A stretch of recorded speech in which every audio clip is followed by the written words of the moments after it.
Hello and welcome back to 100 Yards of Football, Sports Talk Radio. I'm your producer, Jeremiah Long, and joining me is our host, the football encyclopedia himself, Vincent, Mr. Football Turner. How's it going, Vincent?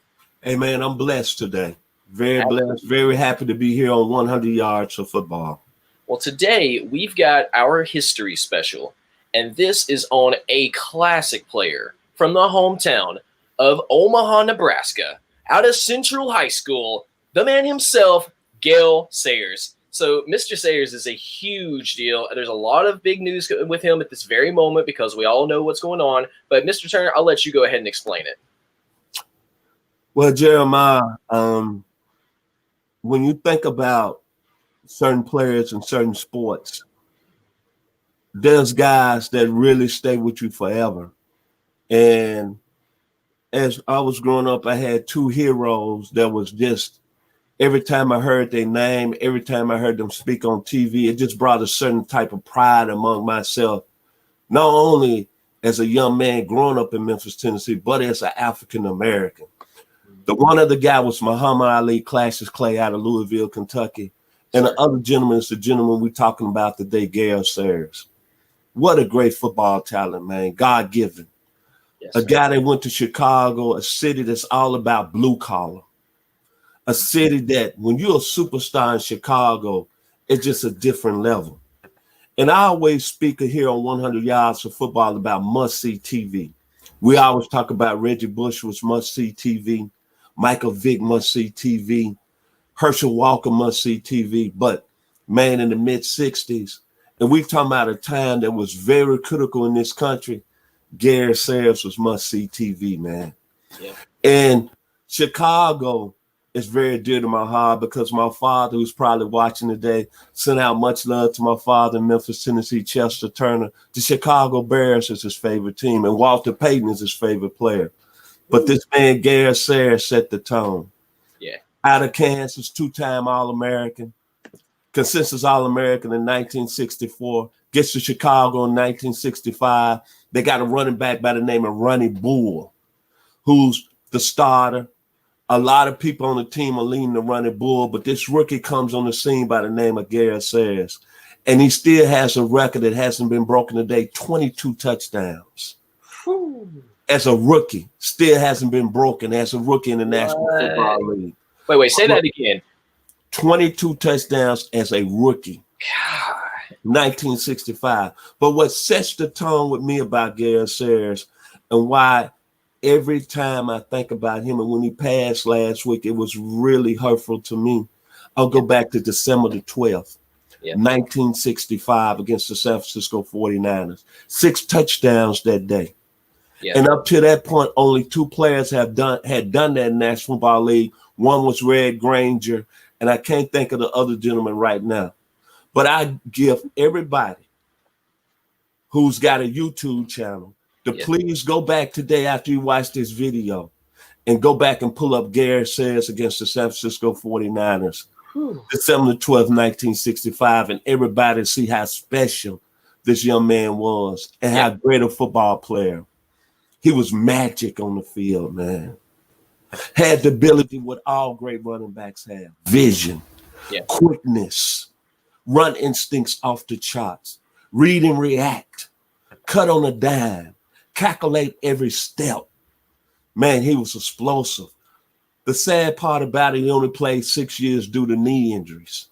Yeah, but you mentioned that earlier. That's when we were talking about how when I found out that he entered the Pro Football Hall of Fame at the age of 34, I was like, that's incredible how young he was. And that's when you were telling me that he was only able to play for, 6 years before the knee injuries really pulled him out. Think about this. In 6 years, he had close to 5,000 rushing yards, average 5 yards a carry, 39 rushing touchdowns, 8 receiving, 8 return touchdowns by way of kick, by punt returns or kickoffs. He was a very explosive player. Had a serious knee injury, I believe, in 1968. Had another serious knee injury in 1970, and that ended his career. But when you talk about must-see TV and the explosiveness of a football player, it's no one better than Gale Sayers. And when you watched him on tape or you watched him live, Yeah. Every young man back in the 60s wanted to be Gale Sayers because it was just something about his explosions and taking it coast to coast. But what I loved about him, he was very humble. Yeah. Didn't talk a lot. And I'm going to go back. He played in a city in Chicago that's all about blue collar, man, the Windy City. Mm-hmm. And even after his career, he was an AD at Southern Illinois from 76 to 81, at temporary AD at Tennessee State University from 85 to 86. But everything about Gale Sayers was good. Until the day to his death last week, you have not heard not one person come out and say anything bad about him. Yeah. And I know we've had some great football players that's been very explosive, from Deion Sanders to Reggie Bush to Emmitt Smith. But man, when you talk about a guy that set the tone from explosive ability and really taking that thing coast to coast and going 80 yards, it was no one better than Gale Sayers. And he opened the doors for so many other great players. The young man out of San Francisco by the name of O.J. Simpson. Yes, the young man out of Sealy, Texas, Eric Dickerson. The young man out of Tyler, Texas, Earl Campbell. The young man out of San Diego, California, Reggie Bush. The young man out of Pensacola, Florida, Emmitt Smith. The young man out of Riceville, Georgia, Herschel Walker. Yes, sir. The young man out of Roseburg, Texas, LaDamon Thomason. All of them took a look at Gale Sayers and look at the explosiveness. Another young man who didn't have a long career out of Hooks, Texas, Mr. Billy Sims, by way of Oklahoma and the Detroit Lions. And finally, the young man who he's very close with, out of Columbia, Mississippi, by way of Jackson State, there was another great Chicago Bear running back, Walter Payton. Yes. Gale Sayers set the tone for all these great running backs. Because when he came on the scene, there was no one better, graceful, and was poetry in motion when you watch this young man. And every time I talk about him, I think about him every day. I'll go back to that muggy day in Chicago, December the 12th, 1965, 6 touchdowns. So I'm going to end this with Gale Sayers. Yes, sir. I go back when I was I finished my freshman year at Arkansas. There was a great poet, a great musician. You should know him, Jeremiah, by the name of George Vincent. Ooh. He had a song by the name of On Broadway. Yes, sir. On Broadway. They say the neon lights are bright on Broadway. Yes, sir. They say they always magic in the air. Yes, well, my man out of Omaha, Nebraska, Gale Sayers, was the magic in the air in the Windy City in Chicago doing his NFL career. Absolutely. One more thing I wanted to make sure to bring up, the comeback player of the year 1969. What it exactly qualifies you to be the comeback player of the year? Well, like I said, he had a serious knee injury. He came back the following year. I think he had over 1,000 yards rushing. I don't know the statistics in front of me. I think he had a couple of explosive plays in 1969. And that kind of seduced the comeback player of the year, because when the type of knee injury he had, it was very serious. They didn't have the medical technology they have today.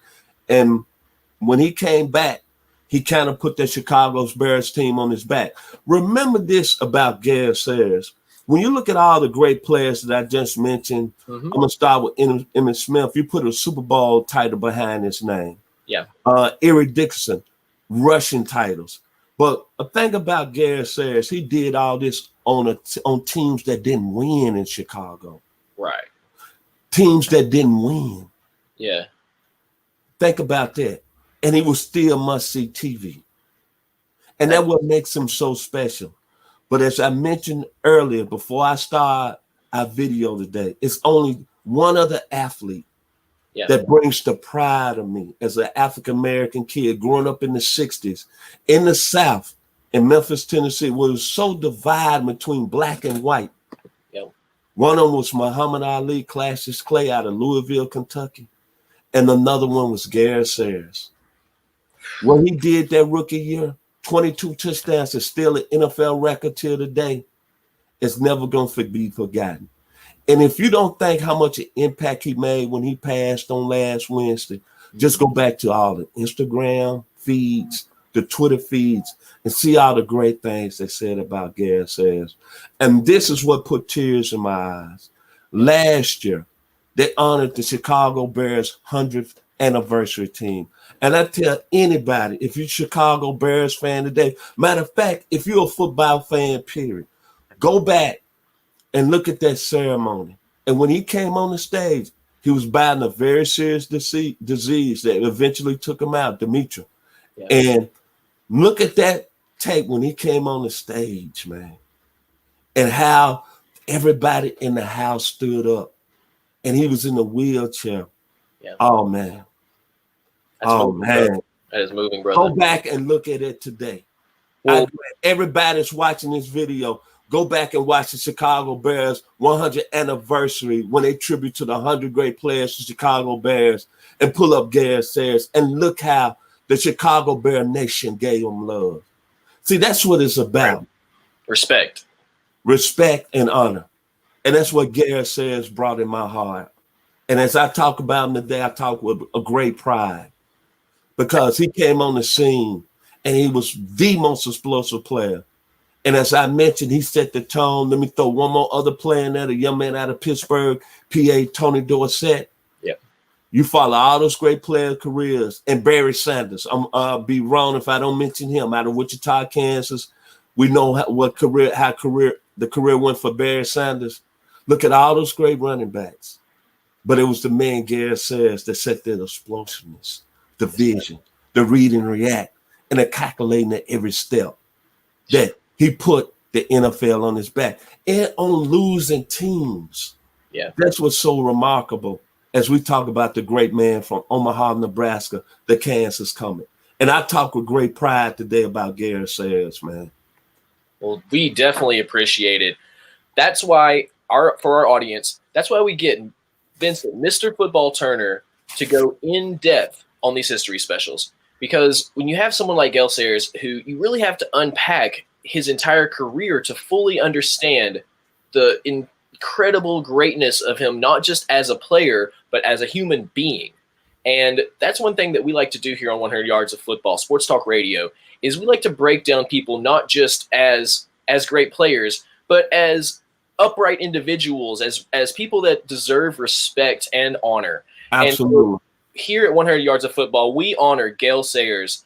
And everyone who's watching, please do exactly what Vincent was saying. Go to YouTube, look up Gale Sayers, look up that Chicago Bears 100th anniversary. What was that football game that you'd like them to check? December the 12th, 1965 versus the San Francisco 49ers. 326 all-purpose yards, 6 touchdowns, 4 by rushing, yes, sir, 1 by air, and 1 punt return and 185 yards. As I said before, Jeremiah, not cutting you off, my final word about the legend, Gale Sayers. They say the neon lights are bright on Broadway. They say there's always magic in the air. Gale Sayers was magic in the windy city of Chicago. And that's all I have to say today about the legend. And as you said, I give you so much love today. We're at 100 Yards of Football. We're a little different, I want to say, sports show here on Facebook or whatever you want to call it, social media. What we're going to do, we're going to give homage to all the great players that played this game. Because you have to understand what the NFL is today. This is where it started. The great players, Gale Sayers, Joe Namath, Johnny Unitas, they set the foundation.